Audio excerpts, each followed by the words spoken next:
各位网友，大家好，今天是2021年1月11号，星期一，欢迎大家参加王健每日观察直播2的节目。我们今天的题目是，习近平讲话有了新说法，什么新说法？我等一下再跟大家报告啊。第二是中国的通胀还是通缩？然后是比特币，比特币暴跌20%。最后一个就是我们今天会重点讲的是。房地产去杠杆效应出现啊，那么今天又是一个多主题的新闻，因为新闻的确是很多啊，因为我们现在有很多的时间会拿来报道这个美国的政局，那么所以很多新闻会累积到一起，我又经常舍不得放弃，所以最近会多一点这种多主题的新闻啊。那么好，我先讲习近平的讲话。习近平讲话是在什么呢？是在中央党校。中央党校有一个这个省部级主要领导干部专题研讨班啊，11月11号开班。那么中央党校它是2个招牌，一个是中央党校啊，就是对中共系统。另外一个叫国家行政学院，就是国家系统，那么或者政府系统，那么这就是一个机构2个招牌啊，就是正企不分啊。那么为什么这次叫什么省部级专题研讨班很重要？为什么？去年下半年中共开始调整省部级的官员的岗位啊，那么有一批省部级的官员退休，然后更换了一批新的干部上来。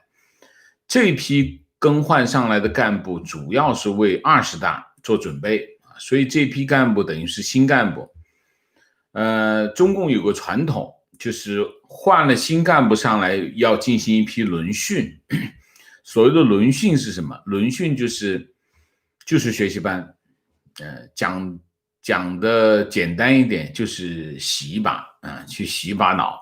就是你现在不同了，你现在是省部级主要的高级领导干部，那要重新洗一把脑啊。那么所以通常这种级别的干部开培训班，你看这次开培训班，党和国家领导人出席啊，政局常委、7常委加上王岐山出席开班仪式，所以你可以看这是中共对这个高级干部的这种培训非常重视的啊，从延安时期就开始啊，一直到现在没断过。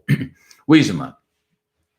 他要保证这个高级干部，一个是保证忠诚啊，保证他忠诚啊，这是一个方面；另外一个方面，得让他跟上形势啊，所以习近平在这个培训班，就是学习班上的讲话，其实是反映当前中共的这是一个结论性的讲话啊，因为他要自洽啊，他很多东西要自洽，他不能自洽的话，他洗脑效果差很多啊。那么这段讲话应该是王沪宁帮他写的稿子，我就挑其中2段来讲。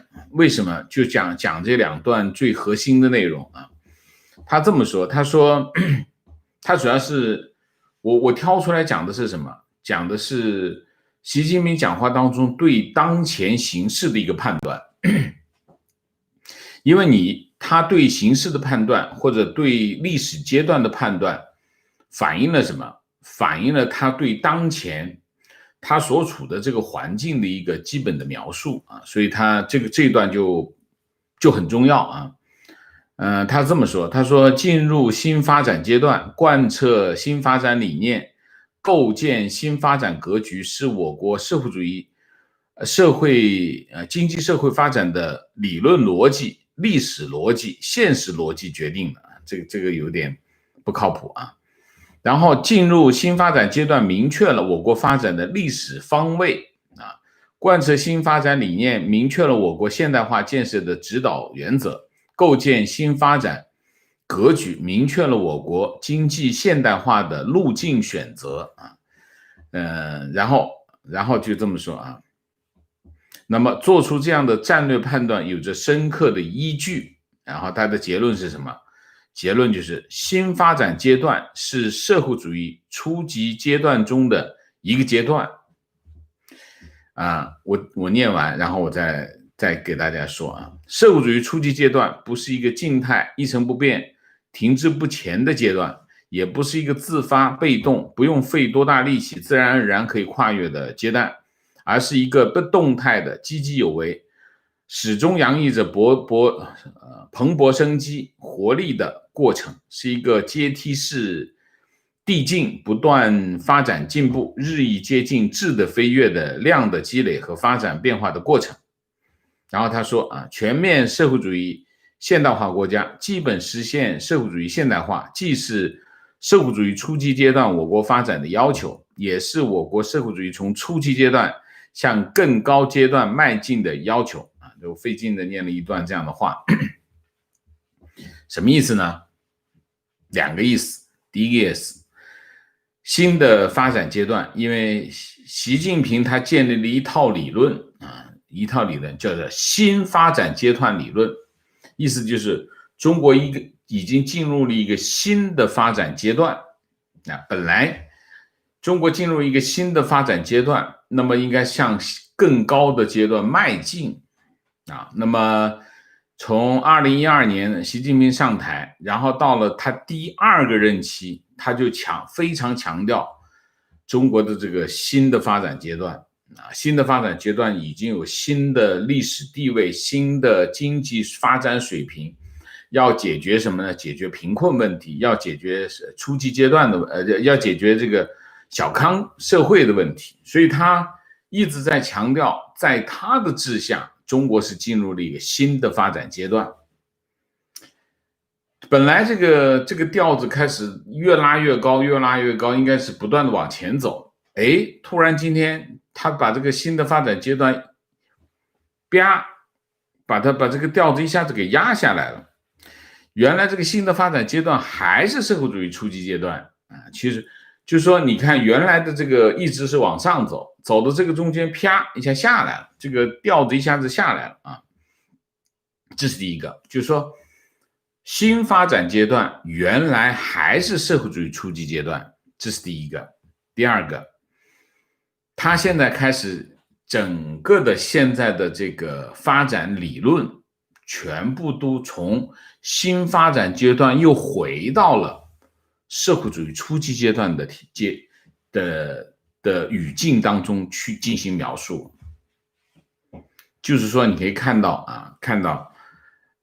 习近平碰的难事儿就是说原来不是我们形势很好，非常好，不是一般的好，就是大大的好，所以我们就进入新的发展阶段了。因为你看原来是高速增长，因为你初期当然经济增长会高速，但你看我们现在经济增长开始慢下来怎么解释呢？我们叫高质量发展，我质量更高了，所以我发展速度放慢了，这个可以解释得过去。大概是进入2018年，中国就把经济增长的这个解释为高质量发展的阶段。但是可是经济发展越来越低，甚至是在负增长，往下跌，那你怎么解释？你就没办法自洽怎么办？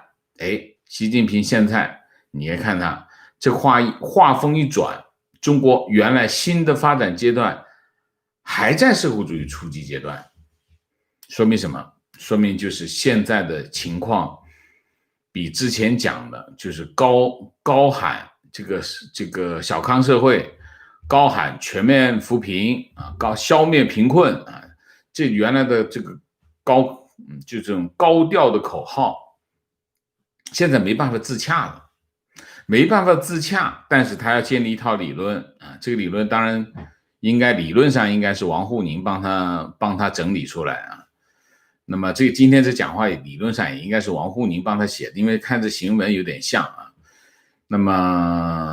那他要自洽怎么办？怎么去解释现在的这个社会经济的状况特别是今年的情况非常不乐观。你可以看，疫情其实，我觉得是有点在反弹的这个情况。大家知道，中国处理疫情比其他国家来的更粗暴，所以它对经济的这个杀伤力会更严重啊。所以，我觉得经济的情况非常的不乐观啊。所以，而且习惯基本上是这样啊，就是说，当形势好的时候啊，就趁势而上啊，经济不好的时候，形势不好的时候，那就初级阶段。那么现在就是什么？现在就是经济不好的阶段，所以他这番讲话呢，就是要表达，其实他要给他的高级干部提供一个什么？提供一个自洽的工具。这个工具是什么？就这套理论。即新发展阶段，他从2015年、16年开始讲中国经济进入新的发展阶段，然后到了2018年，发现这个新的发展阶段开始增长速度开始往下跑、往下跌，不断的往下跌。他就说我们是高质量发展，可是继续再往下跌，他没办法用高质量的解释，那么又回到社会主义初级阶段。这就是习近平这番讲话的背景和用意啊。那么他提出一个要求，这个要求很有意思啊。各级高级领导干部啊，要不断的提高政治判断力、政治领悟力、政治执行力啊，这是判断力、领悟力啊，三力啊，大概就是这样啊。那么这次这么高级别的会议啊，其实是要解决一些问题，但是我觉得它解决不了，现在的问题它解决不了啊。这是第一条，就是关于习近平的讲话啊。那么这是一个，另外一个就是关于今年中国到底是在通胀还是在通缩啊？我们现在在全国各地看到的情况是什么？全国看到的情况是，猪肉价格在涨，然后工业的原材料价格在涨，然后汽油价格在涨，然后这个各种基础性的产品的价格在涨。那么另外一方面呢，工业品的出厂价还在下跌啊。那么这个情况到底中国现在是通胀还是通缩啊？我们先看一下统计局。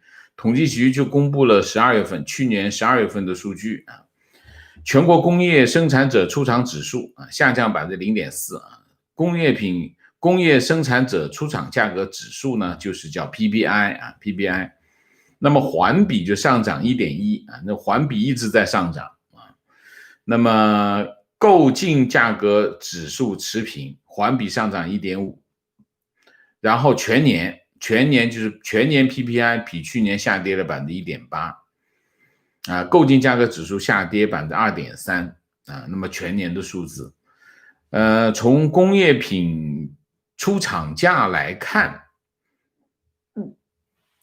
它的曲线是从负的3.7一直缓缓的上升，现在还是负数。出厂价格下跌，也就是说它一直是跟去年相比，它一直是下跌的。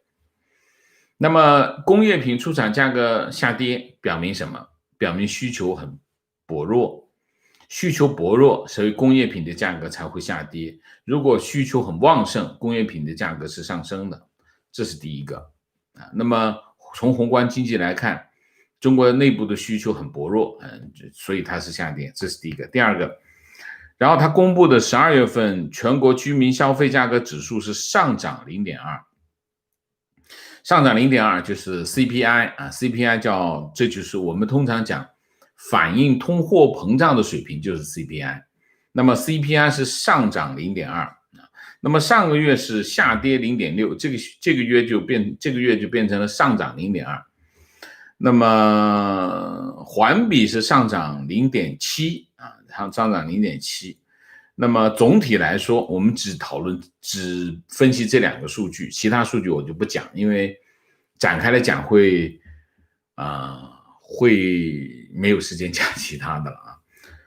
我认为2点，第一点，中国现在是面临的通胀，而且我认为中国现在的通胀水平，它现在是到了，它其实是通货膨胀是从这个2020年的1月份最高5.4，一直下来啊，到了11月份变成负数，一直5.4掉的-1 0.5，然后这个月拐头啊变0.7啊，这个整个的趋势数据，我觉得它不一定真实啊，因为它中间还是按照我经常讲，按照美学的需要啊进行调整。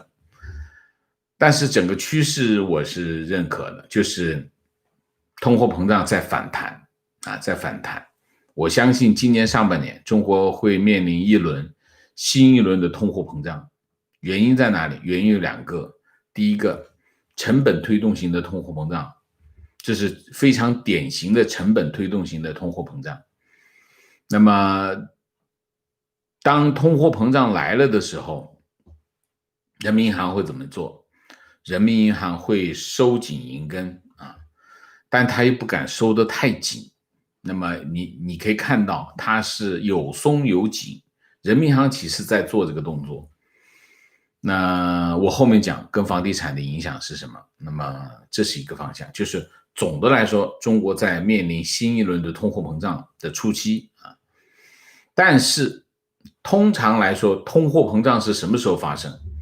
通货膨胀通常是在经济有点热的，就是我们以前讲经济景气指数，就是说经济景气有的时候是在冷，有的时候在热。通货膨胀通常是在经济景气比较热的情况下发生，因为需求旺盛，需求旺盛会产生经济的运转速度加快。人民银行，比如说中央银行，它发行1块钱，在经济冷的时候，它产生的货币效果，可能是经济热的时候只有经济热的时候的1/3或者2/3。那么经济越热，经济转速越快，人民银行发行1块钱，它产生的这个效果就更明显，更对经济的这种支持作用会越大。所以现在的情况应该是内部需求不足，这是一个方面啊。第二个，经济没有过热，经济是很冷的，需求不足。但是由于成本的这个上涨，所以整体的价格会在上涨啊。成本推动型的，对于中央银行来说，成本推动型的通货膨胀最难办，因为经济又不好，本来应该是放水。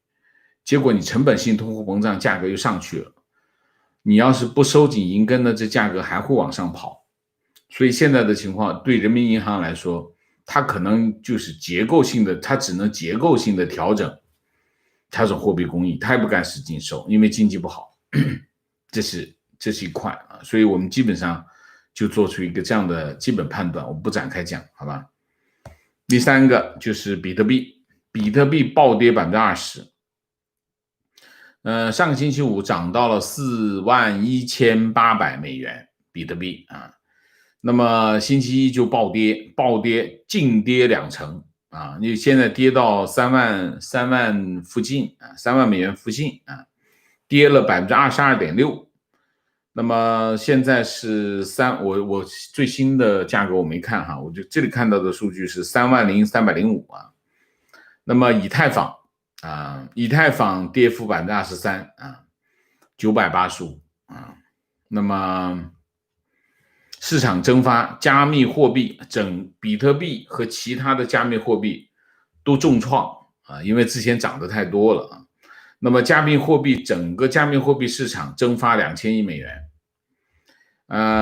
这个现在是加密货币的市场暴跌啊，出现了什么呢？大约在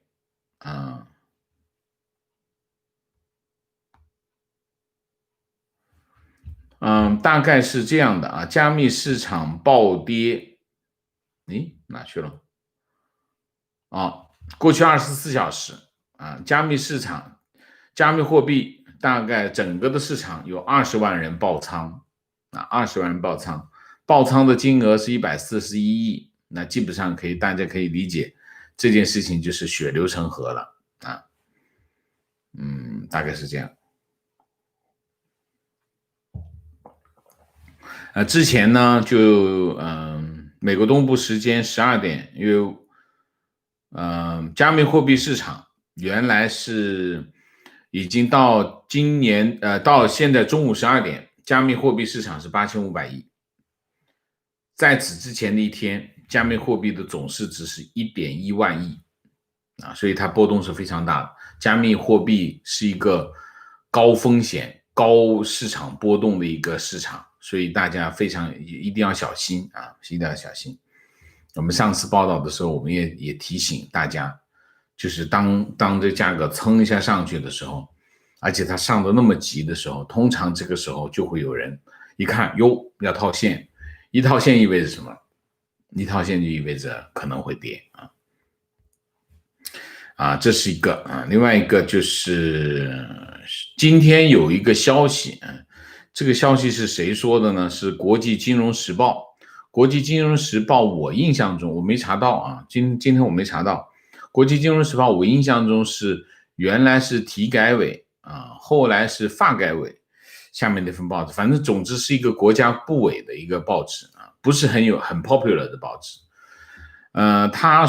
他报道说今年3月份人大政协会议之后会全面推行股票的注册制中国的股票注册制其实已经讲过2次，牺牲了2任的这个证监会主席的了之前2次推动这个注册制都不成功，然后证监会主席就鞠躬下台走了那么现在又说要推行这个注册制。现在中国的股票发行是叫审核制就是你把这个股票申请上市交给这个发审会。发审会呢就是股票发行审查委员会，它有一个发审会证监会这是证监会的一个机构，就专门审核你准备上市的申请这发审会这些人往那一坐那后面就不断的有领导批条子，有底下塞钱，反正各种关系就在搞那么在中国股市刚刚开始的时候，中国的投资渠道不多，然后股市的这个股票的供应量和它的货币资本市场资本的需求相比供不应求，所以呢大家都很想上市，上市呢就可以融资，然后很多股民也可以去炒股票。所以发审会呢是在一个什么条件下呢？在股票供不应求的背景下，所以它就是一个闸口捏松一点，上市股票就多一点；那么捏紧一点呢，上市股票就少一点它就有一个阀门的作用。另外有个什么作用呢？另外还有一个寻租的作用那么管这个股票上市的这个官员就收很多的钱收很多的钱，一只股票上市那么基本上明码标价，你要花多少钱上市的这个费用上千万，基本上上千万。当然随着这个市场的这个行情慢慢的股票越上越多达到一个临界点的时候为什么前些年会提出来说我们开始实行这个注册制？注册制就是不用再审批了，你自己登记注册完了以后呢，由谁呢？由券商股票发行是这样，股票发行你把股票给我是个发行商证券公司就发行商，我呢就找人来买那么原来有发审会的时代是你进去过一道，然后进去之后给发行商就帮你卖掉这些股票，批发出去之后呢就等什么股市上市然后股市上市，所以基本上就是一个这样的模式。那么如果取消了前面这一套呢，就这个把关谁来把关呢？就由发行商来把关。发行商根据他对这个公司的这个好坏来判断他有没有可能把股票卖出去发行出去。因为它有一个包底的条件，就是你卖出去了90%，剩下10%它得砸自己手里，所以它是有风险的，就是股票的发行商是有风险的。所以它理论上按照市场的机制来说呢，它得把这个关，就是这个股票这家公司到底好不好，它市场有没有它的需求。如果他做一个这样的判断，那么其实在主要的这个股票市场当中，大部分都是用注册制，就是不会有前面有一个前置的审核单位。前置审核单位其实就是腐败。那么为什么会出现一个这样的转变呢？核心的问题是什么？就是现在市场上的股票已经足够多了，多到什么地步呢？多到它有可能砸手里的地步。那这个时候呢，证监会的这个发审委呢，它寻租的空间就不大了啊。寻租，因为你原来需求很大，市场需求很大，当然我就尽量的上市。你发现市场需求没那么大的时候，我上市的动力未必那么强。那上市的动力未必那么强，他就不愿意给很高的这个敲门的这个费用给这些官员，他们这个寻租的空间就没那么大，没那么大，我还守那门干啥？大概就是一个这样的背景啊。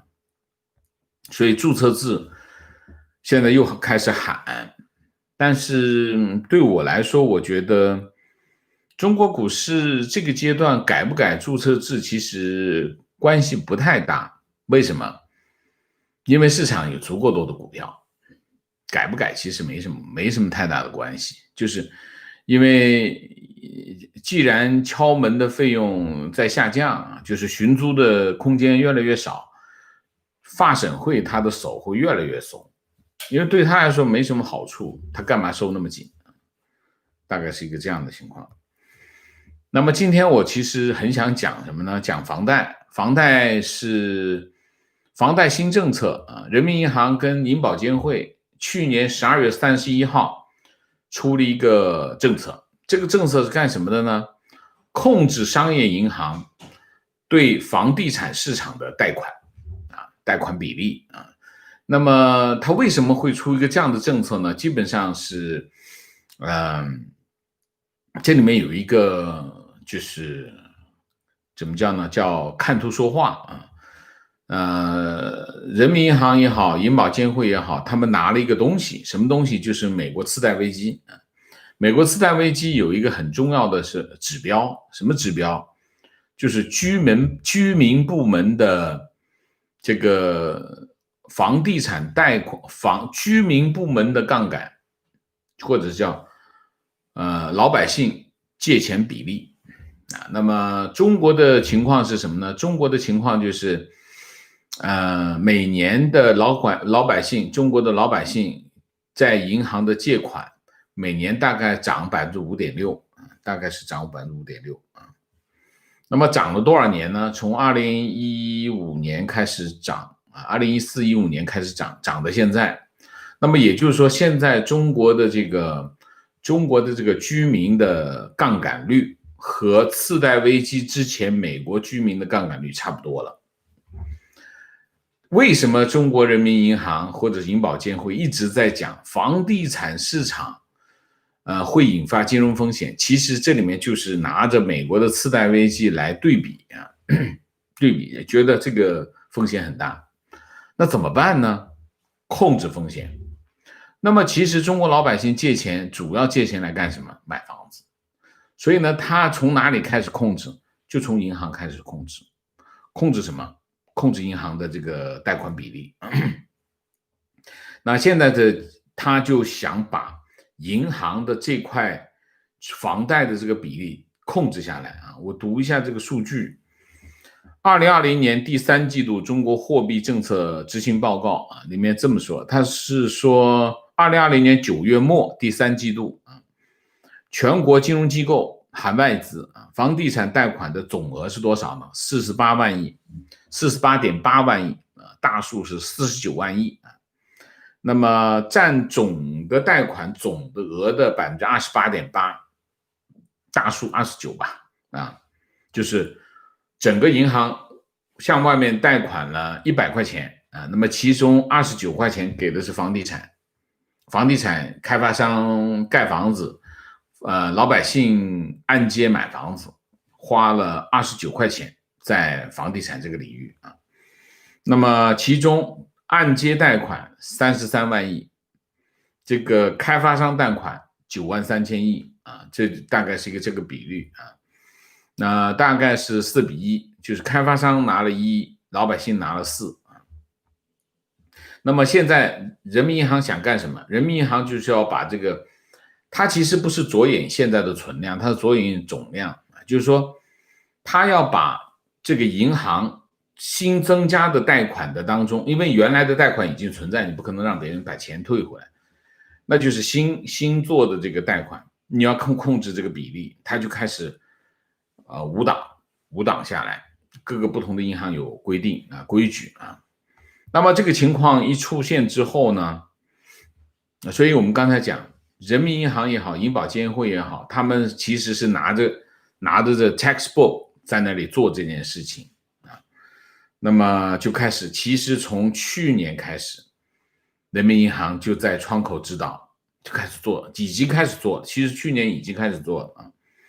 那么到了今年，到了去年的年初开始做，到了去年的年中，这个力度越来越大啊，越来越大。总之呢，他们希望把这个新增的房贷的比率控制在30%以下，就是各个银行，你们涉及房地产的贷款不能超过30%，这是现在人民银行的意图。现在的问题是现在问题来了，12月31号新的规定出来啊，那么它的影响是什么？我现在看到一篇报道啊，他们具体的是这样啊，河北国有大银行按月发放个人这个住房贷款额度，1月份就河北国有大行通常是讲就是人民银行中国银行啊、建设银行、农业银行这几个银行啊，就是6大银行叫国有大行。1月份额度只有2.1亿，河北省某个地级市啊，一天发完了，这个额度下来一天就发完了。1月份只有2.1亿的额度，地级市啊，一天就发完了。然后还有2亿多的这个贷款申请没办法放贷。大家知道买房子干什么？买房子是签合同，签完合同干什么？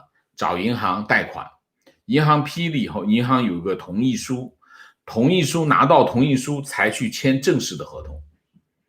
房地产买卖是这样的。那么正式合同好，你银行给别人一个同意书，然后你就到时候你得放款。正式合同下来，就签完正式合同就开始准备资金监管啊、过户啊等等。那就要等什么呢？要等银行放款。其实真正最重要的核心环节是什么？就是银行放款。银行放款是双方买卖的一个关键节点。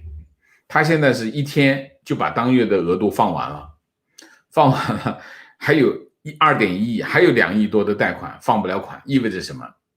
意味着就是那些申请要完成交易的人就得等着，那可能中间就会出现一些变数，有些人可能就违约啊，或者怎么样等等啊，这是一个情况。另外一个情况就是，另外有国有大行2年前就已经实行规模控制，按天发放，一天发多少额度？200万的贷款额度，而且实行白名单管理。白名单是什么意思？就是我只贷给这几家公司，其他公司你就别问了，问了都没用，叫白名单啊，这是一个情况。还有一个情况是中信银行对公业务，他说去年已经开始压低这个房地产贷款比重啊，每年总量每增量和总量都在控制啊，这是一个。然后就是还有一个什么呢？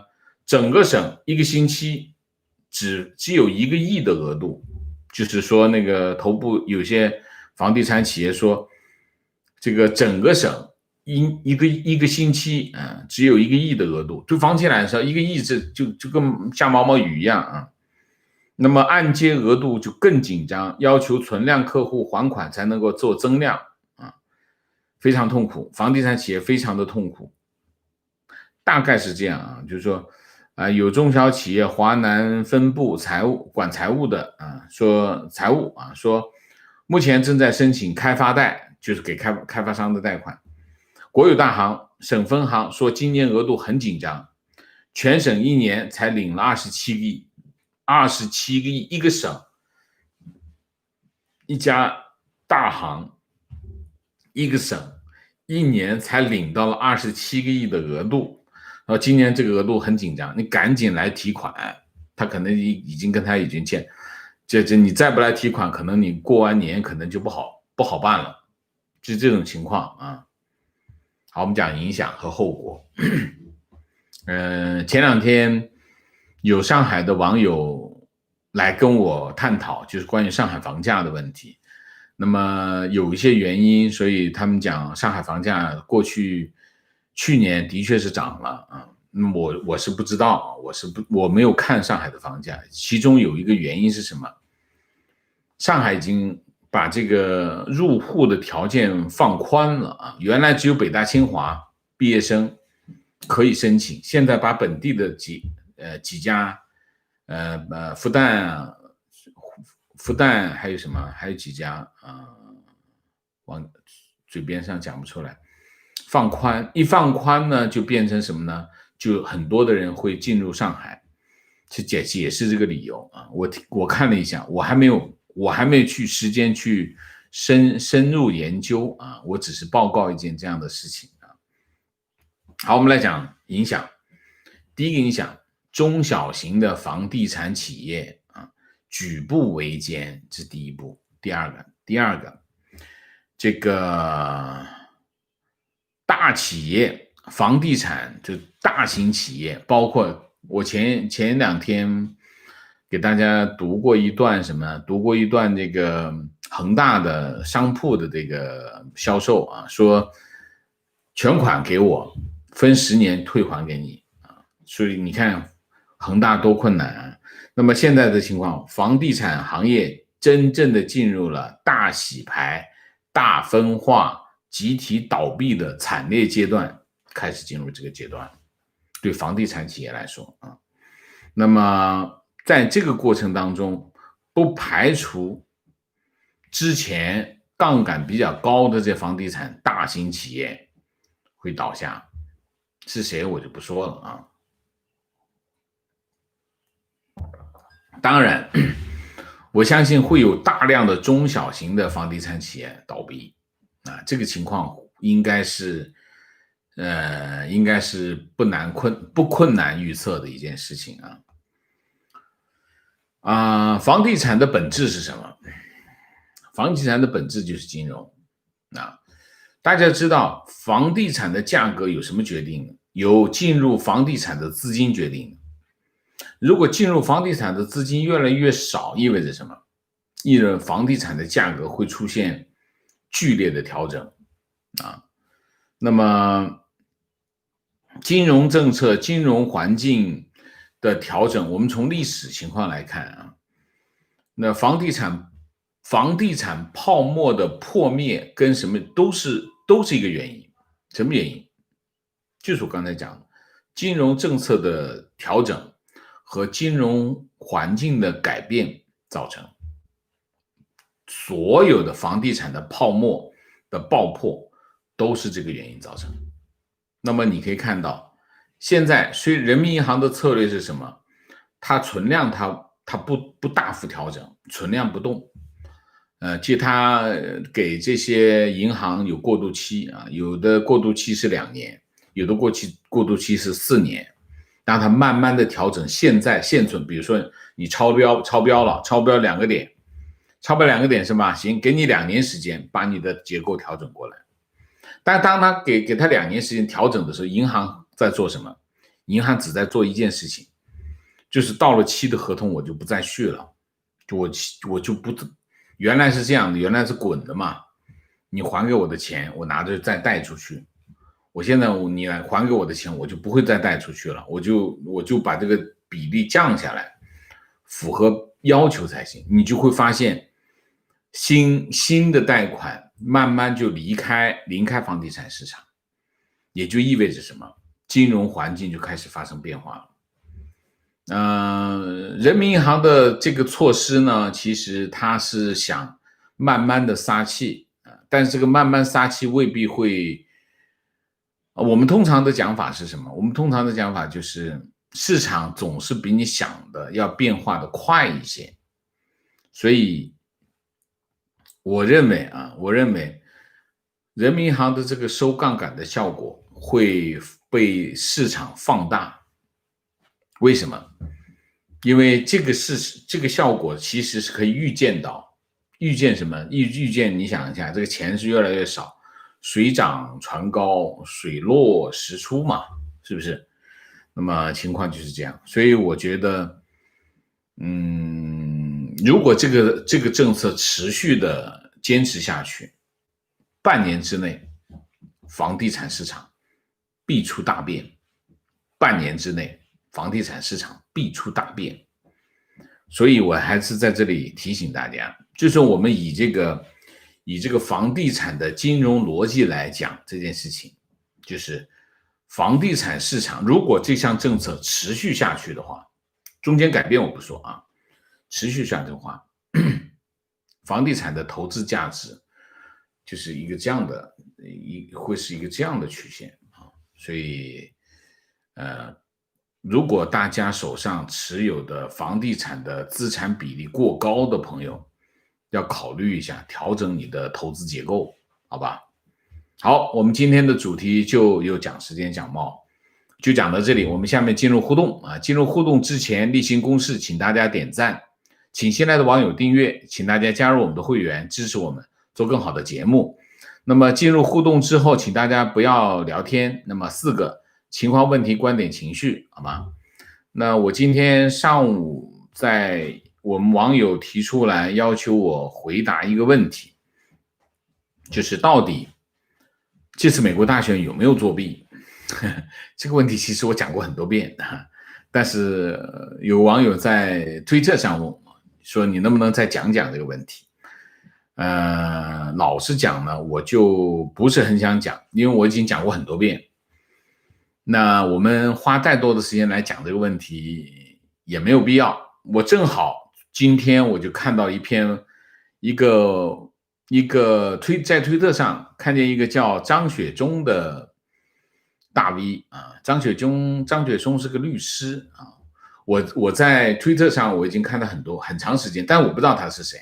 我今天我一看他有一个推特发了4-5段，就是专门回答这个问题。我今天会给他念一遍，但是我跟他介绍一下。我后来想了一下，其实我应该很早就知道这个人，他其实就是一个维权律师啊。我认真的看了一下，他真是我老乡，江西人啊，华东政法大学的一个教授，然后硕士生的导师，他是个教授，也是个律师啊。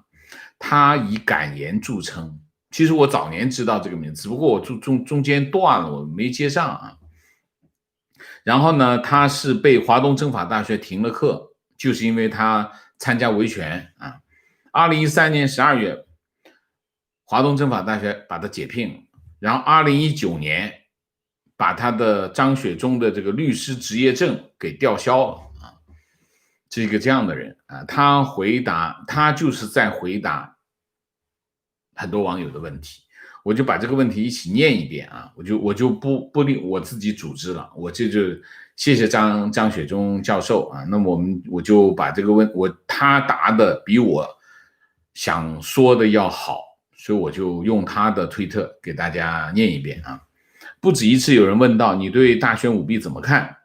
这么大规模的舞弊也算民主吗？啊，这样的问题包含着一个提问者自己认定的前提。2020年美国大选存在严重的舞弊啊，这个前提我并没有承认。这不是说我可以断定大选没有舞弊，我不是上帝，不可能隔着一个太平洋，只凭网上满天飞的帖子、图片和视频就断定有没有舞弊。如果这么做就太对不起我的专业了，他是律师专业嘛啊。当参选一方宣称对方舞弊时，我不会轻信，因为这是利益高度相关者的说法。当另一方宣称没有舞弊时，我也不会轻信，因为这也是利益高度相关者的说法。对于法院的相关判决，我会赋予更大的信任。一，在宪政民主体制下，法院是超然、中立的第三方，专门用来解决各种纠纷。他的判决比争端双方的说法更客观。二，法院有一套专门用来认定事实的严格的正当的程序，包括举证和质证等。有人可能会说，如果法官被收买了怎么办？这就是认知差别的关键所在。法官也是受法律和职业规范约束的。如果有证据表明法官渎职或者有不当行为，也应该提出证据加以控告和处罚。但我们不能够因为判决不合己意就推断法官是坏人或者被收买了。照这样的逻辑推下去，可能是全世界的人都是坏蛋，就我一个人是正义的。这样的逻辑是反宪政、反民主的，因为这等于说只有我或者我喜欢的人才能当总统，任何别的人当总统都是邪恶的阴谋。这不是宪政的思维，这是独裁思维。联邦最高法院是否受理某个案子也有其标准啊，有其准则，不是什么事告进来都要审理，否则别说9位大法官，9000位大法官都不够用。不受理此次州际选举诉讼，是因为他判断没有受理的必要。我在最高法院决定出台前就说他受理可能性是0。只有根本不懂美国宪法的人才觉得他一定要受理。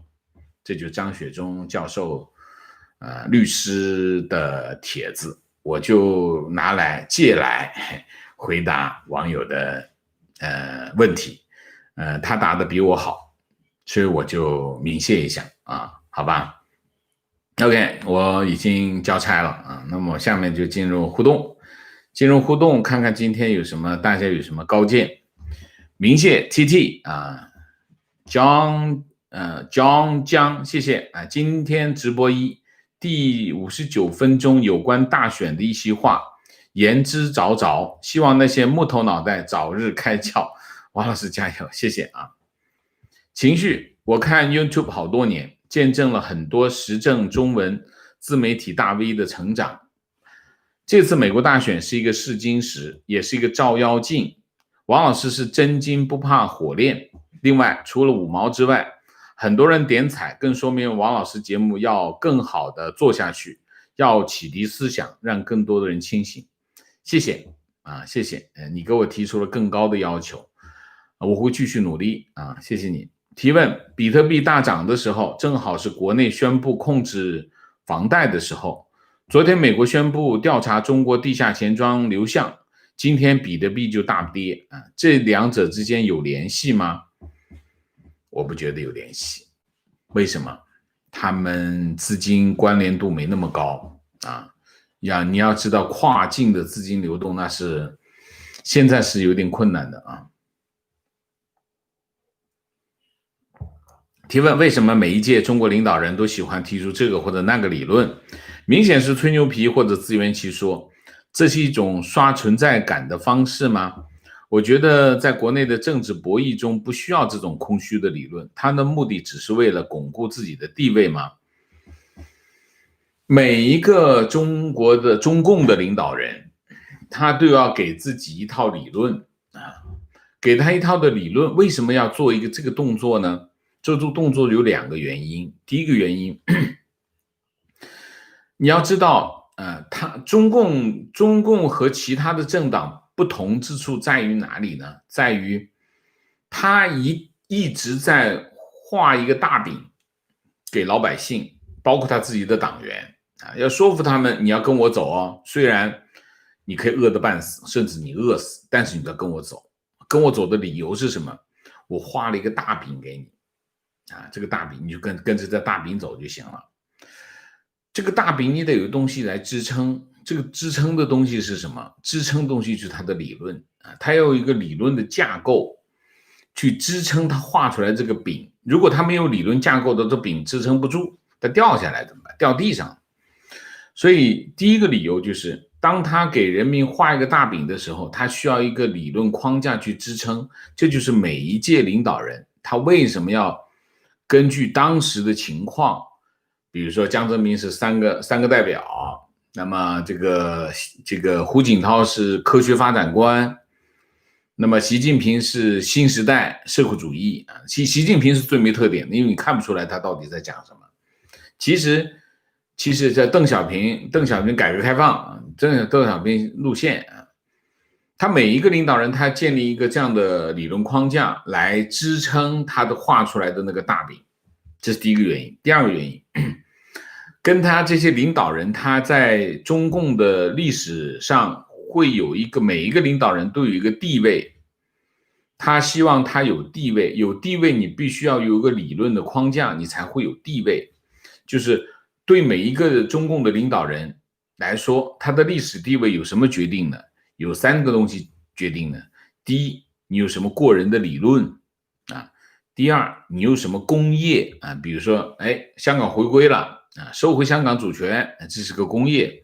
比如说经济跨越式的发展是工业啊。第三个，你把这件事情做得多漂亮，是其他人做不到的。就把这三件事做好，你在中共的历史上有一个地位。所以他每个领导人他都要找一帮理论家来帮他进行一个这样的包装。但是从目前来看，包装最差的是习近平。习近平到现在他还没找到北啊，就是王沪宁帮他写各种有激情的文章，但是他的理论其实到现在你不知道他在说什么啊，就是这样啊。观点很多国人成为川粉，是因为川普调整了对攻方向，虽然没有多少实质性的动作，但比起前任连方向都是错的，就显得有巨大的差距。他们担心拜登上台后会掉回去，所以会各种造谣各种骂。我也有类似的担心，他再来一个拥抱熊猫派。我不知道拜登会怎么做啊，拜登会不会往回走，我也不清楚啊。我们只能走一步看一步，因为但是你说川普最大的功劳是什么？川普最大的功劳并不是他对中共做了些什么，他对中共做了很多的动作，但是基本上是花拳绣腿，没有实际的伤害。就算是他下手最重的是什么？华为。其实华为现在还是活着的，没有死。所以川普的实际动作没有太多，都是表演性质的动作。但是他做出的贡献是其他的总统没做到。他改变了美国从政治层面到社会层面对中共的看法，他改变了整个西方世界对中共的看法。这个是过去30年美国总统没有一任总统做到过的事情，所以这一点无人能及。他凭这一点就够了啊！所以虽然我经常批评他又是花拳又是秀腿，但是他把这一点做到，他已经足够了啊！所以至于拜登现在我们可以讲的很清楚的讲了，从现在开始我们就要盯住拜登，看他会做些什么动作啊！我们要盯死他啊！观点：疫情以来，各国政府都想方设法帮助本国公民回国，唯有中国政府为本国公民回国设定重重障碍。这种事儿在500年前封建社会会被骂暴君，在这个时代可以构成反人类罪。疫情后制定这个政策的人应该送上绞刑架。观点：在文明世界里，政府最重要的角色就是为了保护国民的权利。在中共的统治下，政府的角色就是不断的用谎言洗脑民众，让民众继续为统治阶级奉献自己。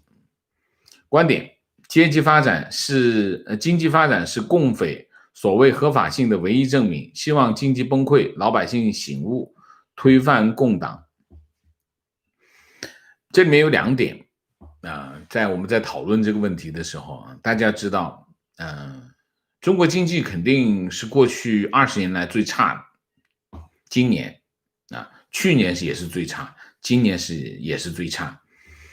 那或者说我们说，今年中国经济是未来5年最好的，我们可以这么说但是呢，经济崩溃也没那么简单中国是全球第2大经济体那么要让经济崩溃也没那么容易，因为毕竟中国有10几亿人口，他们每天都在，大家知道这个拼多多过劳死等等，就中国老百姓辛苦拼命的在干活，那么这个经济是由这些人支撑起来的，所以经济也没那么容易崩溃。我不希望中国经济崩溃。大家知道，中国经济要是崩溃的话，你知道后面有多少老百姓会饿死吗？有多少人跳楼吗？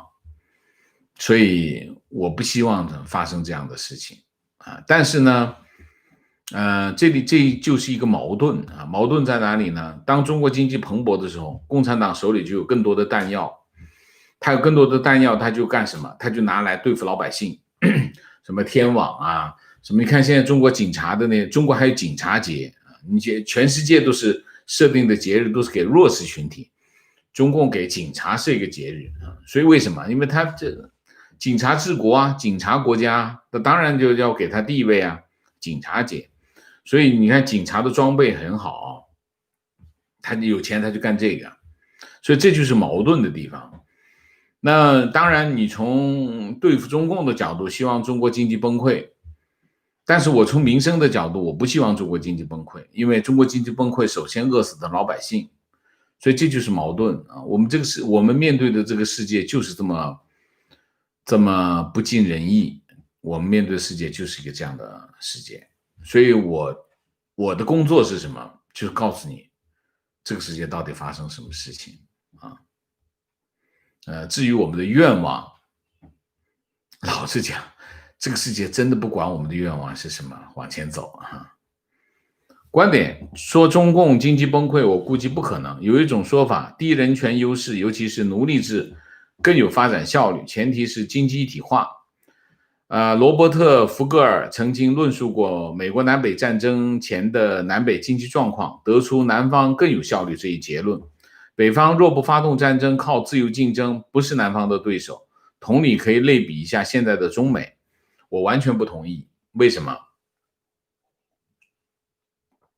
我马上就可以反驳你当然这一家之言我也不就是说我反驳你的举现在发生的例子中国经济我经常讲，中国经济有一个非常大的问题，就内需不足。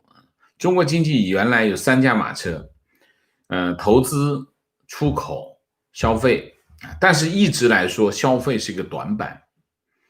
那么随着中国经济的发展，本来呢像一个这么大的经济体，它内部消费应该对经济的贡献越来越大成为一个主体，然后呢投资跟出口呢会慢慢的退居2线，但实际上并不是这样。也就是说中国经济呢还是没有办法靠消费来支撑它的发展。所以之前讲说这个开始习近平提出来说我们跟美国关系弄翻了没事我们内循环刚开始一喊出来，大家很震惊，中国经济内循环行吗？原来他们算过账，说觉得行。后来行自己觉得有底气就开始喊了没2个月，发现喊不下去了。为什么？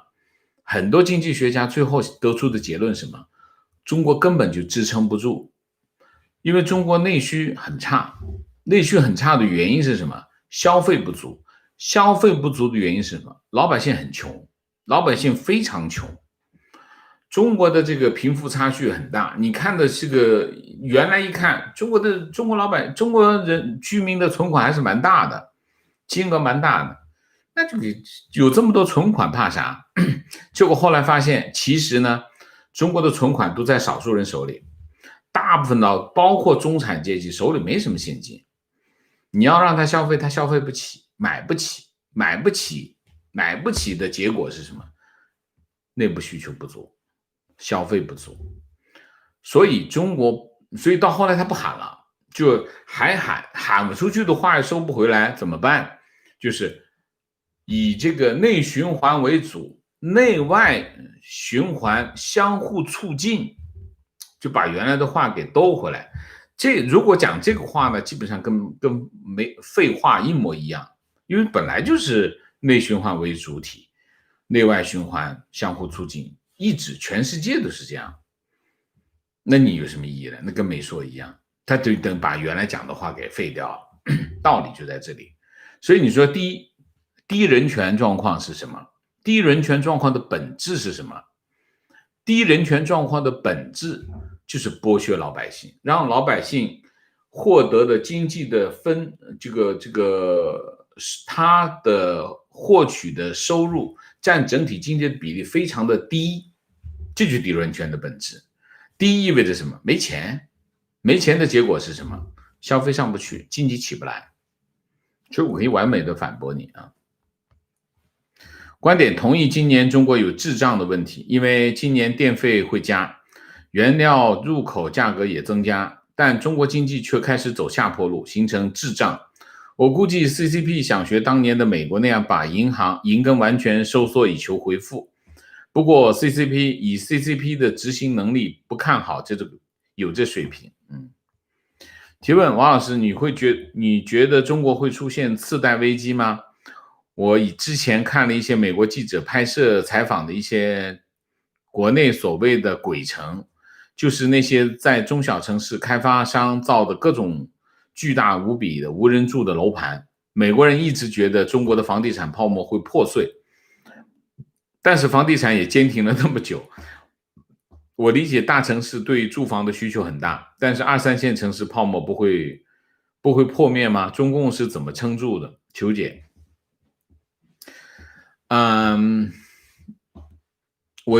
我印象中预测次贷危机的有一些人是出了名的啊。那其实老实讲，根本就是说预测次贷这件事情根本不算啥。为什么？大家知道每一天美国的那些证券公司，大的证券商，每一天至少会产生上百份这样的研究报告，每天会有100份。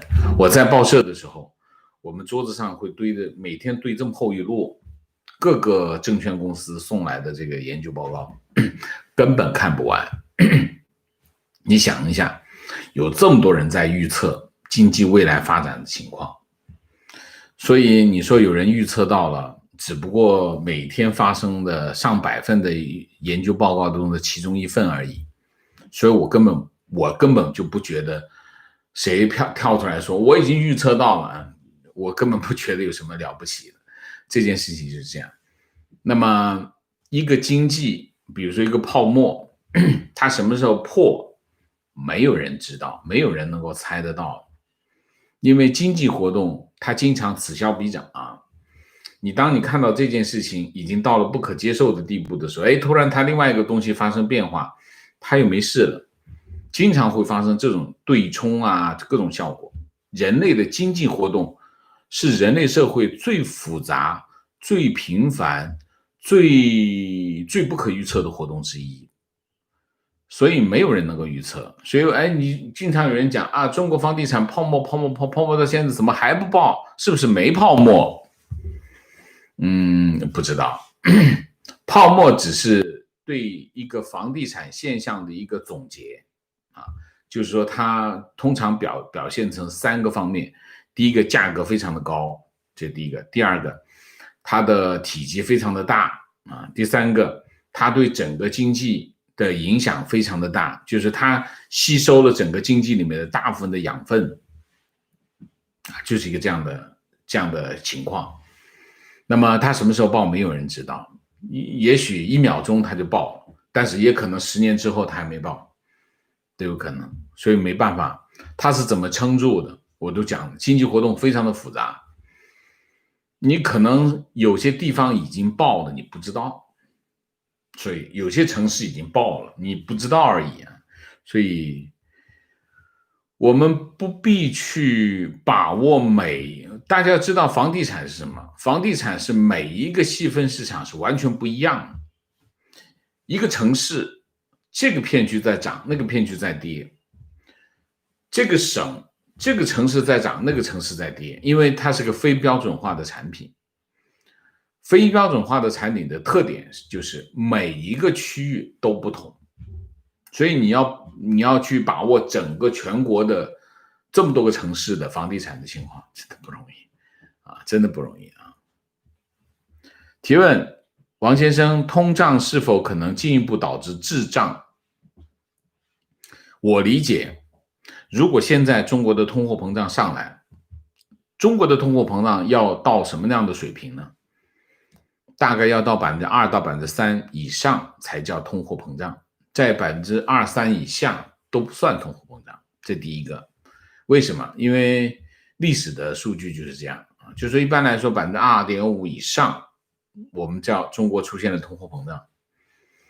那如果中国通货膨胀到2.5%以上，或者是3%以上，那么中国出现通货膨胀，而同时中国经济在下跌。那就叫滞胀啊。那么滞胀有没有可能？有可能。我认为中国经济现在很差啊，非常的差。我像之前说，写字楼的情况啊等等，就是等我认为真正出现拐点是什么时候啊？下半年。为什么？如果世界其他国家开始逐渐恢复，就是在疫情当中恢复起来。特别是那些像东南亚这些出口的国家开始恢复的时候，把他们原来的出口份额拿回来的时候，中国的出口没那么亮丽的时候，那么中国经济可能会有问题啊。情况，我在软件行业工作12年，身边的朋友持有比特币比较普遍，面对经济疯狂态度都比较理性。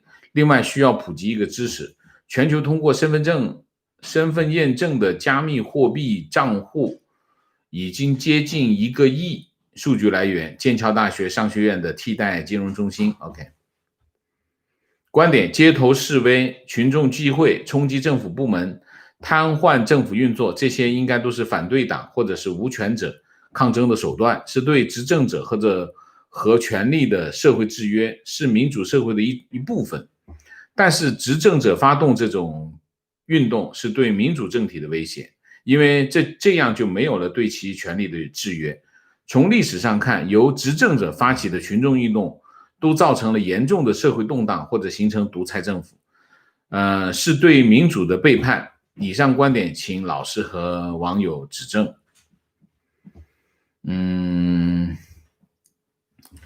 一个最高权力者发动群众运动去攻击现有的制度，我们可以看到有几次啊，一次我记得的啊，一次是毛泽东发动的文革啊，那么还有一次是什么？还有一次是这个，比如希特勒进军柏林啊，是一次这样的。当然那个时候他不是最高权力机构，但是他也是个总理啊。所以你可以看到一个最高领导人去发动群众运动这件事情。当然在美国这一次大选当中，他是总统候选人，总统候选人不是最高权力机构，可是他是现任总统，所以这件事情这位网友说的有一定的道理是什么？就是说现任总统发起群众运动，从政治伦理上来说是站不住脚啊，这个是我说的是对，我认为是我认可他的啊。观点：现在的房地产都与政府财政挂钩，甚至房价都是地方政府在参与，一旦大幅下跌，政府撑得住吗？去年地方政府还是通过房地产挣了不少钱，主要卖地挣了不少钱的啊。但是今年就不好说啊，今年因为去年是个19年是个拐点，什么拐点？就是原来卖地，政府是挣钱，那么到了19年出现的拐点是什么？就政府卖地不挣钱，为什么？因为它拆迁的成本，就是土地整备的成本已经超过了卖地的收入。19年2020年的情况我不知道，也就是说地方政府的土地财政终结了啊。观点我可以接受最高法院不接受德州诉讼，原因是德州没有起诉的资格，并不是说德州起诉的言而无据。我失望的是，在各个州最高法院的诉讼中，川普的律师都拒绝以选举舞弊起诉，在法院面前无法举证，可能是时间有限，或者是零星的确凿证据无法证明大规模系统性舞弊。OK， 观点，我觉得不是川普改变了全世界对中共的看法，而是中共自己改变了全世界对中共的看法。当然，中共自己也是自作孽不可活，但是川普政府应该是川普政府的这方面的工作功不可没啊。观点，民主是人类利益博弈的结果，民主本身保证不了民主，关键在于经济发展状况和贫富差距大小。美国今天的情况是全球化下大企业获得了利益，而美国国内很多中产并未直接受益，特别是曾经的制造业工人。反正我觉得这次川普的竞选，他们主要的攻击对象就是全球化。我可以告诉大家，美国要是没有全球化，美国经济可能只有现在的1/3，所以千万不要恶魔化全球化。全球化是美国经济的，在所有国家当中最需要全球化的国家就是美国，没有另外一个国家。所以没有全球化就没有今天的美国啊。当然，在一个经济循环的过程当中，你一个经济体里面会有一部分人受损，会有一部分人受益，会有一部分人不受损又不受益。但是你要看一个经济政策，一个好的经济政策，就是你要想办法解决那些受损的部分啊。所以我不是说全球化这个政策没有纰漏，不是的，有的是可以去做补强的，但是不应该对美国来说不应该否定全球化。否定全球化对美国的价值，那是缺乏经济学的常识啊。观点，国内去年很多人因为疫情回去出不来，今年可能又回不去啊。各地政府又制定了很多限制出省的规定，如果明年还是这样，春运就是过去时，社会形态可能也会就此有所改变。OK， 那我们今天的主题就讲到这里，我们下面就我们今天的节目就到这里，感谢大家的参与，我们下个节目再见。再见之前，请大家点赞，请新来的网友订阅，请大家加入我们的会员，支持我们做更好的节目，做更好的自己。谢谢大家，谢谢。